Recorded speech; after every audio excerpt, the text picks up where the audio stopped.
I'm really happy to welcome to the show for the first time. She is the chair of the Africana Studies Department at Wellesley College. She's also the co-host of This Day, which is a this day in esoteric political history. And you get a podcast. Oh, you did a podcast, which is a podcast about Oprah. We're going to talk more about that. But I brought her here because she's written a couple of books on resistance, and the latest, We Refuse. You can pre-order it now. We Refuse: A Forceful History of Black Resistance. Let me welcome to the show the great Dr. Kellie Carter Jackson. Hi. Thanks so much for having me. I'm so excited. I am too. There's been a lot of talk of Nat Turner.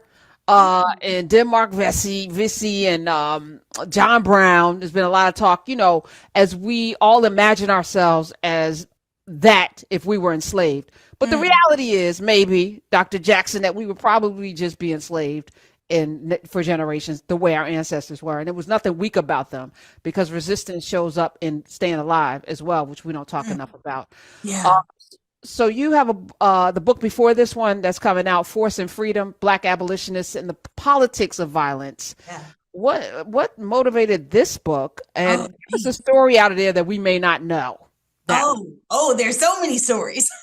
So I started this book when I was an undergrad at the best school in the whole wide world, Howard University. Shout out to my alma mater. I started as like my senior thesis. I was writing about John Brown, and funny that you mentioned him, and writing about how he's not really a leader. He's actually a follower. He's a huge follower and fan of Black leadership and Black politics. And so I write about how his actions really carried out a lot of the ideas that Black people have been ruminating about for a long time. So the book looks at basically a block of Black abolitionists that say or reason slavery starts in violence, slavery is sustained by violence, and slavery will only be overthrown with violence. And so I look at these Black leaders, both men and women, and I look at all the ways that they use force and violence to accelerate the abolition of slavery. And one of the stories I love to tell is a story about William and Eliza Parker. They were a fugitive couple, if you will. They were born in slavery, ran away from the state of Maryland to the state of Pennsylvania, and they set up their home right on the border of like Maryland and Pennsylvania to serve as like an underground like railroad hub. And they committed themselves and the community that they lived in to protect fugitive slaves, even at the risk of their own lives. And they meant it. Like there's a story where a slave catcher comes to William Parker's house and he takes a poker from the fireplace and like smacks the man across the face and basically says, "You won't get any slaves like over my dead body." There's other stories about how like a group of slave catchers and slaveholders come to the Parker's home looking for these 4 fugitive slaves that have run away. And they basically sound the alarm. They send for like 80 Black men, women, white and Black, that surround the home and confront these slave catchers and slaveholders. And at the end of the altercation, Edward Gorsuch, who's the slaveholder, is dead. Like he's been beaten up by his slaves. And one of the things I think that's so profound about that story is William Parker writes about like this altercation and them going back and forth. And when Edward Gorsuch gets beaten up by his own enslaved property and he's lying on the ground dying, and William Parker says, "And the women put an end to him." The women put an end to him. And I was like, this story is amazing. Like, I just don't think we hear enough of those stories of like forceful resistance, of how enslaved people and free people and fugitive people were fighting back and using violence if necessary. We are conditioned to, we Black people, to not, to be nonviolent. Martin Luther King, after he was dead, after he was murdered, not before. Before he was murdered, he was looked at as a pariah by both whites and Blacks, right? Yeah. Afterwards, oh boy, every street's going to be named for him because we got to celebrate this nonviolence because we cannot have people leading into violence, right? Mm-hmm. Because if people use violence to free themselves, then that's going to be a problem. Yes. But you wrote 2 books now. So clearly you I kind of debunk that just a little bit. I push back. I mean, I'm not advocating for violence. Let me say that again. I am not advocating for violence, but I do think that it is worth interrogating how force, because I don't necessarily think that force is violence, although violence is always forceful. I don't necessarily think that we have fully understood what nonviolence means. And I don't think we have appreciated sort of the tools of force and what that can allow people to accomplish. I think that sometimes marches and protests are successful. I think sometimes boycotts are successful. And I also think there are times and instances when, property destruction and taking to the streets gets more answers than peaceful protest does. It's MLK who said a riot is the language of the unheard. A riot is the language of the unheard. And what he was basically saying is like, you want to know why these people in the streets, you want to know that why they're upset, because you have not addressed their grievances. And this is the result. And so I have found that throughout history, force and violence actually gets more of an effective response than nonviolence does. And so I want to sort of tease that out and say, why is that? We have not had an honest telling of American history. Well, there is a saying, an adage: power never gives out power without a fight, right? Yeah. Power concedes nothing without demand. Yeah. Hey, it's unfair that you're in this condition. Let me share this land with you. We know we took the land from you, but the Native American, instead of pushing you off, hey, let's divvy up, the country and make it fair. No one's doing that. Right? As we live on colonized land, right? When Native Americans once occupied, no one's taken to the streets on their behalf because they don't have the force to be able to take it back. And many of us would be fighting against them if that were to happen. Like it's weird. It's complicated. It's complicated though. It's not really. It's complicated, but I also think that, we just need more expansive ways to understand that. I think oftentimes, we give people these 2 options. Are you going to be violent or are you going to be nonviolent? Violent or nonviolent? And I think that those options are too limiting. And I think that, my book engages the different ways that Black people have resisted. Part of that is through revolution. Part of that is through protecting their community. Part of that is through using force. Some of that is flight. Black people like to leave a situation that does not serve them. We like to leave. It's like sometimes there's no option. Yes, and flight is a form of resistance. If you, sort of withhold your labor, if you withhold your presence, there was a huge movement in the 1960s to go back to Africa, to leave the United States altogether. There was the Great Migration, was all about Black people leaving an oppressive South and going to the North.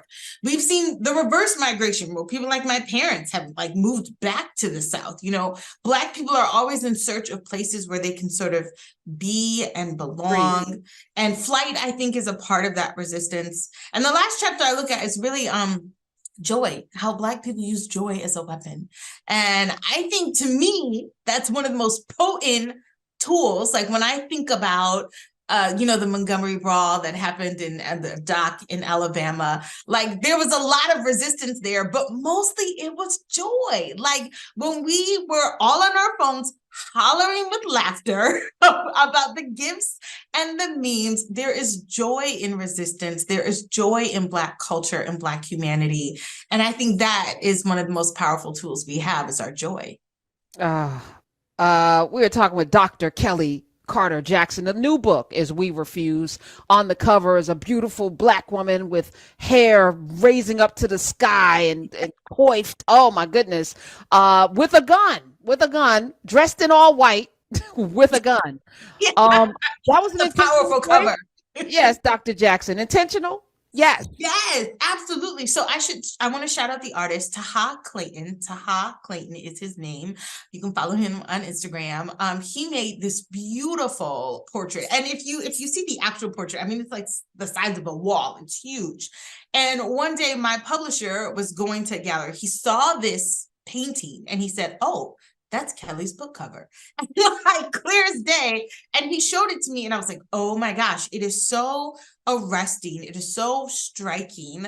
I love that this beautiful Black woman who's dressed in white, who has, a rifle in her hands, who is someone who means business, but yet behind her is sort of like a laundry line. Like she is doing the work of sort of domestic labor. And at the same time, she is ready to go if anything pops off, not just a person, could be a wild animal, doesn't matter. Like she is ready to go. And I think so much of that symbolizes or encapsulates the experiences of Black women. We are multitaskers, right? We are doing multiple things all at once, but we are always keeping an eye out for harm, for danger, for things that are not right. It was, I believe, Fannie Lou Hamer who said, I keep a shotgun in every corner of my house. And there were reasons for her to have that shotgun. And I think it's important to have a discussion about why that shotgun was needed. Dr. Jackson, we refuse a forceful history of Black resistance. Give us a story of someone that, because I hear about Nat Turner, Denmark Vesey, John Brown, who, of course, very complicated figure. They all lost. Was there someone who won a resistance? I will tell a sort of complicated story. I'll try to reduce it very simply, of someone that one-ish. Can I say that one-ish? Damn it, not an ish. Okay. There was in Washington, D.C. in 1919, a race riot that took place. And it was massive. It took place over the course of about 4 days. It involved thousands, if not hundreds of thousands of people that, sort of started with the rumor, like a lot of race riots did, a rumor about a Black man, misspeaking to a white woman. And during this time, it was a post-World War I moment. A lot of Black veterans and soldiers had returned to Washington, D.C. And when this riot pops off and white, mobs are attacking Black communities, the Black communities and a lot of the veterans who lived in those Black communities were not going to stand for it. And so they start to fight back. They set up barricades in the Black communities. They're fully armed. They're going to Baltimore to buy more guns to make sure they can protect their community. But one of the stories within that story that stuck out to me is a young 17-year-old girl named Carrie Johnson. Carrie Johnson is at home with her father and she's looking out the window and she sees white mobs attacking her community, literally going house to house, destroying homes, firing shots. And Carrie, at 17, goes to the roof of her house with a shotgun and starts to pick off white mobbers that are coming down this Black neighborhood, destroying and killing Black people. And I was like, what? 17-year-old girl is doing this. And when she realizes that, she's being targeted, people start to point up to the roof and saying there's someone on the roof. There's a sharpshooter on the roof. She goes back into her house and she hides under the bed with her father. And in that moment, police enter their home. They don't identify themselves. They just bust down the door looking for anyone. And they enter the bedroom where Carrie and her father are hiding under the bed.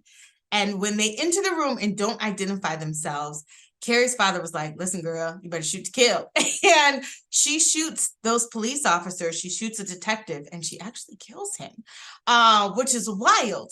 The crazy thing is, she gets arrested, they go to court, she gets acquitted for self-defense. And I was like, what, in 1919, a Black girl that kills a cop and gets acquitted for self-defense is unheard of.